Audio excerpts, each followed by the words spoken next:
Okay, so you want to open a pet boarding business. Find a decent commercial space, set up some cozy kennels, and get paid to pet adorable dogs all day. That is the plan in your head. And honestly, it is not a bad plan. Drive past a local dog daycare on a busy Thanksgiving weekend and the parking lot is completely packed. You see golden retrievers sprinting across the outdoor turf, happy owners swiping their credit cards at the front desk, and a lobby full of premium pet treats. You watch that constant flow of cash and customers for 10 minutes and you think, this must print money. Here is the problem. You are looking at the 10 minutes a week that lies to you the most. Pet boarding is not really a pet care business. It is a heavy industrial infrastructure and real estate management business that just happens to have dogs running around inside it. Part 4. So why do some of the most fully booked, wildly popular facilities still bleed money every single month? And what invisible forces are silently eating away their profit margins? Title card: The Economics of Owning a Pet Boarding Business. This is the business that looks like pure animal love on the surface, yet hides one of the most unforgiving, high-maintenance facility management structures in the modern service industry. When you first decide to pull the trigger on this business, your instinct is to look for a property with a massive, idyllic green backyard. Maybe a nice residential lot on the edge of town where the dogs can run free. You quickly learn that you cannot do that. Municipalities do not classify high-volume pet boarding as a friendly neighborhood service. They classify it as a biological processing and noise-generating facility. This means you are instantly pushed out of residential areas and forced into commercial or light industrial zoning. And even then, landlords of premium retail strip malls do not want a dog kennel sitting next to a coffee shop or a boutique. You are forced to hunt for standalone commercial buildings or warehouse spaces. Before you even purchase a single dog bowl, you are spending months fighting City Hall for a conditional use permit and a specialized kennel license. Neighbors will protest the potential noise. Zoning boards will demand expensive traffic studies. Once you finally secure a commercial warehouse and sign the lease, you look at the vast, empty concrete floor and think you are ready to set up the kennels. You are not. Raw concrete is incredibly porous. If you let dozens of dogs live on raw concrete, urine will seep deep into the microfissures, crystallize, and permanently ruin the foundation while creating an unkillable toxic odor. To prevent this, you have to grind down the entire square footage of the warehouse and pour heavy-duty, industrial-grade sealed epoxy. This is not the cheap paint you put in a home garage. It is a chemically welded barrier designed to withstand daily pressure washing and highly acidic waste. Then comes the plumbing. You cannot just mop animal waste into a standard floor drain. Because you are dealing with biological waste at a commercial volume, you have to bring in jackhammers, cut open the foundation, and install specialized trench drains equipped with heavy-duty hair and solid waste interceptors. Next, you have to deal with the noise. 50 dogs barking simultaneously can easily hit 100 decibels, the exact equivalent of a construction site jackhammer. If that sound bleeds through the walls, your commercial neighbors will file complaints, and the city will permanently revoke your operating permit. You have to strip the walls and install dense acoustic baffling, specialized insulation, and sound-dampening ceiling panels usually reserved for recording studios or heavy manufacturing plants. This invisible infrastructure is exactly why the barrier to entry destroys most dreamers before they even open their doors. The required capital is staggering. To open a modest, bare-bones facility with roughly 20 kennels, you are looking at an absolute minimum investment of $60,000 just to retrofit the space and meet local codes.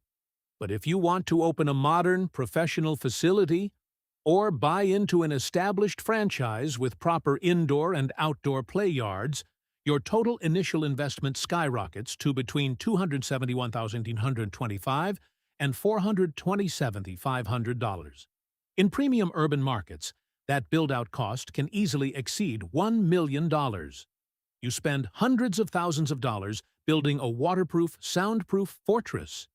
But you haven't even encountered the single most expensive, invisible piece of machinery that will truly dictate whether you survive or go bankrupt. What is the single most expensive product you are actually selling when a customer drops off their dog? You might assume it is the premium organic dog food, the labor hours for supervised playtime, or your extensive liability insurance, but it is none of those things. The most expensive commodity you are providing is completely invisible. You are selling air. Here is the central paradox of the pet boarding industry. Your customers fundamentally believe they are paying you for emotional affection, but your survival is entirely dictated by your mechanical ability to condition and move oxygen. When you place dozens of dogs inside a sealed commercial building, you are instantly creating a biological pressure cooker. Dogs constantly pant, shed dander, and carry highly contagious airborne pathogens, the most notorious being canine infectious tracheobronchitis, widely known as kennel cough. If a single infected dog barks in a conventionally ventilated room, the aerosolized virus will circulate through standard ductwork and infect your entire facility within 48 hours. To prevent a catastrophic outbreak that could ruin your reputation overnight, standard commercial air conditioning is entirely useless. You are required to operate hospital-grade HVAC systems.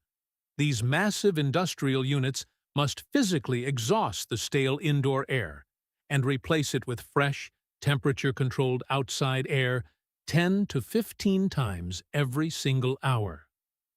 Think about the physical reality of that requirement.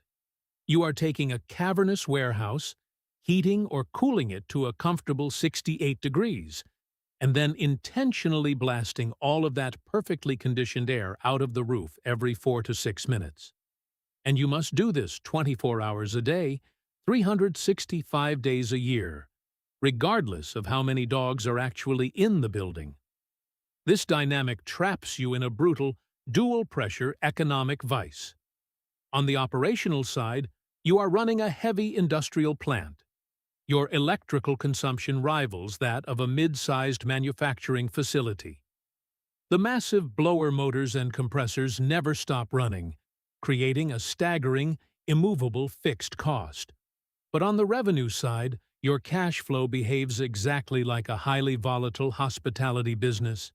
Your income is entirely dictated by the seasonal whims of human travel. People generally only board their pets during summer vacations, spring breaks, and major winter holidays. This is the fatal friction of the industry. You are forced to pay the relentless, guaranteed utility and maintenance bills of a factory. But you must fund it using the unpredictable feast or famine booking schedule of a boutique hotel. You cannot pay for industrial climate control with the love of animals. When the business model breaks, it does not happen because the dogs were unhappy. It happens because the invisible machine simply consumes more cash than the seasonal tourists can provide.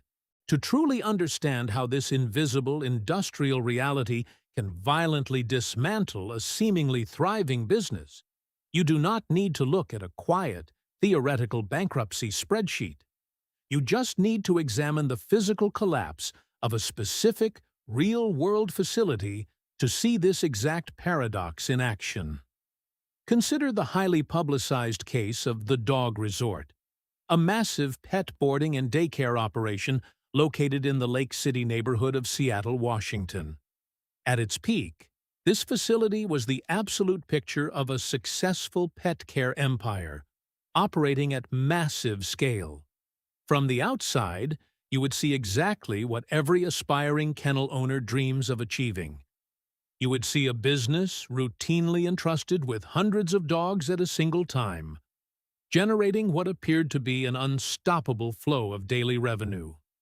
The sheer volume of animals moving through their doors suggested a booming, highly profitable enterprise. They had successfully achieved the ultimate goal of the hospitality side of the business: maximum capacity. But this is exactly where the invisible signs of structural cracking begin to show. When you maximize the occupancy of a biological processing facility to chase higher revenues, you simultaneously push your hidden industrial infrastructure to its absolute breaking point. Every single extra dog you accept adds an exponential strain on your commercial machinery. Desperate to maintain high profit margins while operating at this intense capacity, the facility allegedly made a fatal operational choice. They ignored the expensive, time-consuming maintenance of their heavy equipment. This structural neglect acted as the triggering event that led to a complete catastrophic collapse. The inciting incident that destroyed the business did not involve a failure in dog training, a bad customer review, or a lack of affection for the animals. On a chaotic day in February 2023, the relentless industrial strain finally broke the system. In the back rooms, far away from the customer-facing lobby, a piece of commercial-grade laundry equipment failed. Specifically, a massive industrial dryer, pushed beyond its limits to handle the endless daily mountain of soiled dog bedding and wet towels, overloaded, overheated, and erupted into flames. The fire rapidly spread, instantly turning this supposed animal sanctuary into an active, terrifying disaster zone. The resulting scene was a nightmare scenario with an unimaginable emotional toll. Over 120 dogs, many panicked and disoriented by the thick smoke and blaring fire alarms, had to be frantically evacuated. You can imagine the sheer logistical terror of staff and emergency responders trying to leash and control over 100 terrified animals while a commercial building burns around them, forcing the dogs out into the cold streets. The immediate crisis of the fire led straight to the devastating final aftermath.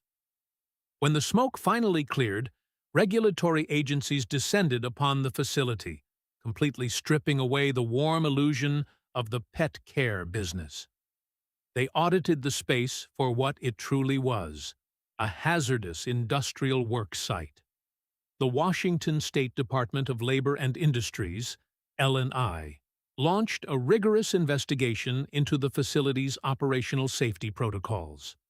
This investigation uncovered a cascade of severe workplace safety violations, exposing a systemic failure to maintain basic industrial standards. The ultimate consequences were swift and absolute. The facility was hit with a $9,600 fine for their safety violations, but that monetary penalty was merely a fraction of the fatal blow. Public health authorities, recognizing the profound environmental and safety hazards that had been ignored, effectively pulled the plug on the entire operation, suspending their operating licenses. The business was paralyzed overnight. Look closely at the autopsy of this collapse, because it perfectly illustrates and directly validates the fatal paradox of this industry.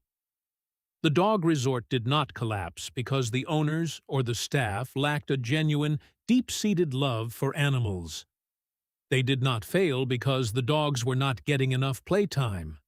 They collapsed because they fundamentally lost control of a highly volatile, heavy-duty industrial processing plant. When you ignore the physical machinery to ruthlessly maximize your capacity, that neglected machinery will eventually burn the business to the ground. To understand exactly how your seemingly packed facility can burn to the ground financially, you have to look directly at the profit and loss statement. The fundamental break-even formula in this industry is straightforward on paper. Total gross revenue minus your fixed operating costs equals your break-even point. But the reality of these specific numbers is what traps so many business owners in a perpetual state of financial panic. Let us build a complete, real-world numerical example using a standard, mid-sized facility equipped with exactly 50 kennels. First, you calculate your absolute maximum revenue, which introduces you to the brutal concept of the capacity ceiling. If you charge a competitive market rate of $55 per night, and every single one of your 50 kennels is occupied, your maximum boarding revenue is $2,250 per day, or roughly $82,500 per month. That top-line number looks incredibly lucrative, but it is a hard, physical ceiling. You cannot magically stack 2 dogs in one kennel, meaning your upside is strictly capped by your physical square footage. Now, you must subtract the relentless, unyielding costs of your industrial infrastructure. Here is the exact breakdown of your monthly P&L, commercial rent and property taxes. Because you are forced into standalone commercial or light industrial zoning to comply with noise and waste regulations, you are paying premium rates for a massive footprint. For a facility large enough to house 50 dogs with proper indoor play yards and separation zones, you are leasing at least 6,000 square feet. This baseline real estate cost easily demands $14,000 per month in rent and triple net NNN fees. The HVAC electricity bill. Remember the central paradox of selling air. Your specialized hospital-grade climate control system is constantly exhausting conditioned indoor air and pulling in fresh outside air to prevent severe respiratory outbreaks. This heavy machinery consumes power exactly like a manufacturing plant. Your monthly utility bill, driven almost entirely by the HVAC compressors and massive blower motors, will consistently hit $4,000 per month, regardless of whether you have 10 dogs or 50 dogs in the building. Massive liability insurance. You are not storing inanimate inventory. You are housing live, unpredictable predators. If a dog bites an employee, attacks another client's pet, or escapes the facility into traffic, the legal liability is catastrophic. Comprehensive commercial liability insurance, specifically underwritten for the extreme risks of high-volume pet boarding, is notoriously expensive and will drain another $2,200 from your monthly budget. Strict labor ratios.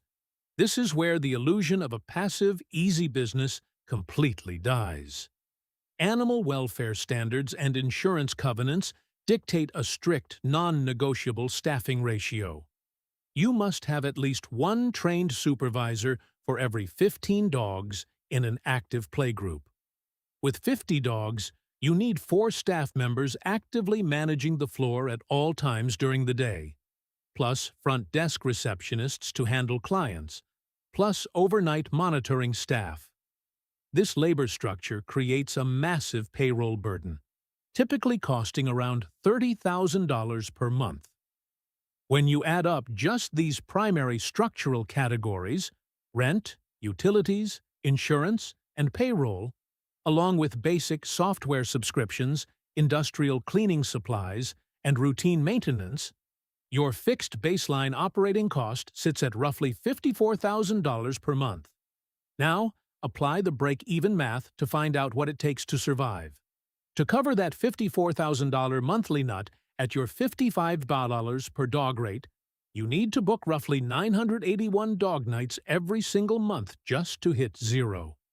This means you must maintain a relentless year-round average occupancy rate of 65% just to break even. Here is the terrifying meaning behind that final percentage. Hitting a 65% occupancy rate is effortless during Thanksgiving week or the middle of July. But in the dead of February or the rainy weeks of late October when no one is traveling and kids are in school, your occupancy might plummet to 30%. Your revenue immediately drops to $24,750, but your industrial rent Your heavy HVAC electrical bill and your baseline insurance remain locked at full price. You are suddenly bleeding nearly $30,000 in a single month, frantically hoping the summer tourist season arrives before your cash reserves completely run dry. To truly grasp the intense volatility of the pet boarding industry, you have to run two parallel scenarios using the exact same facility. Here is the most unforgiving reality of this business. Your baseline fixed costs are entirely blind to your revenue. Whether you are experiencing a record-breaking summer or a brutal winter recession, your commercial rent remains due, your insurance premiums do not drop, and your heavy equipment continues to depreciate at the exact same rate.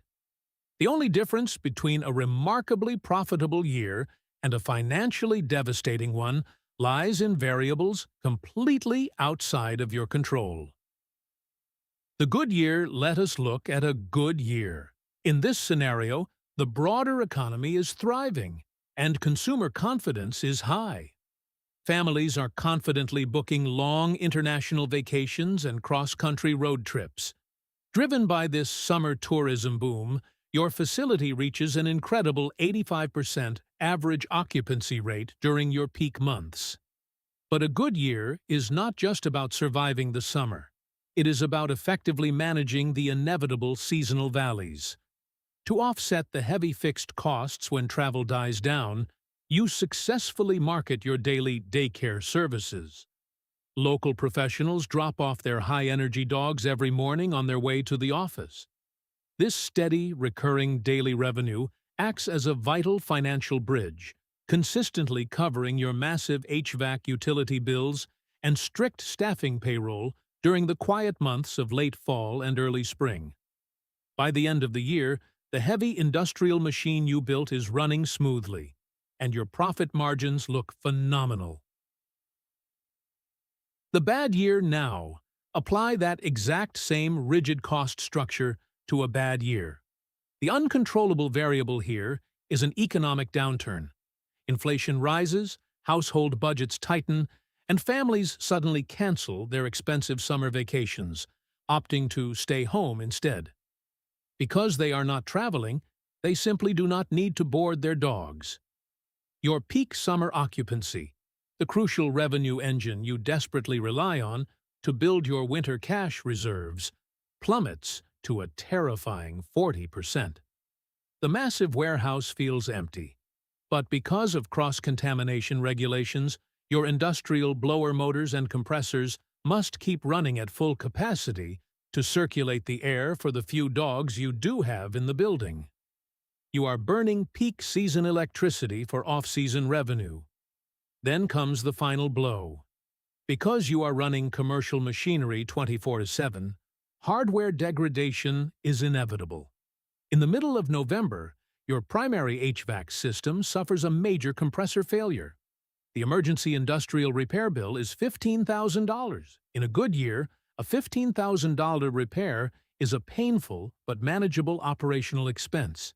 In a bad year, sitting at 40% occupancy with zero cash reserves, that single mechanical failure instantly wipes out whatever microscopic profit you managed to scrape together for the entire 12 months. The distance between these two realities rarely comes down to your skills as an animal caregiver.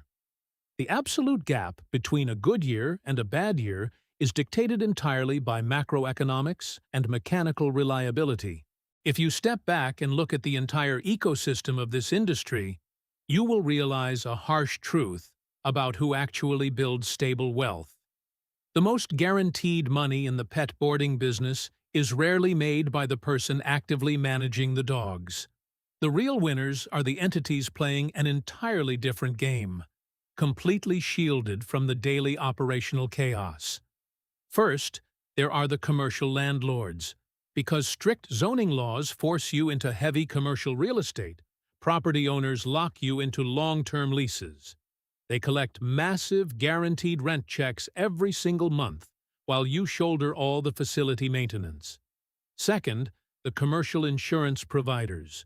They understand the catastrophic liability risks of housing live animals better than anyone. They underwrite policies with exorbitant premiums, extracting their wealth directly from your fixed operating budget before a single dog even enters the building. Finally, if you bought into a popular pet boarding franchise, the ultimate winner is the corporate franchisor. They collect their hefty royalty fees based purely on your gross top-line revenue. This means they get paid their percentage regardless of whether your specific facility actually turns a profit that month. You take all the biological and mechanical risks while they secure the guaranteed cash flow.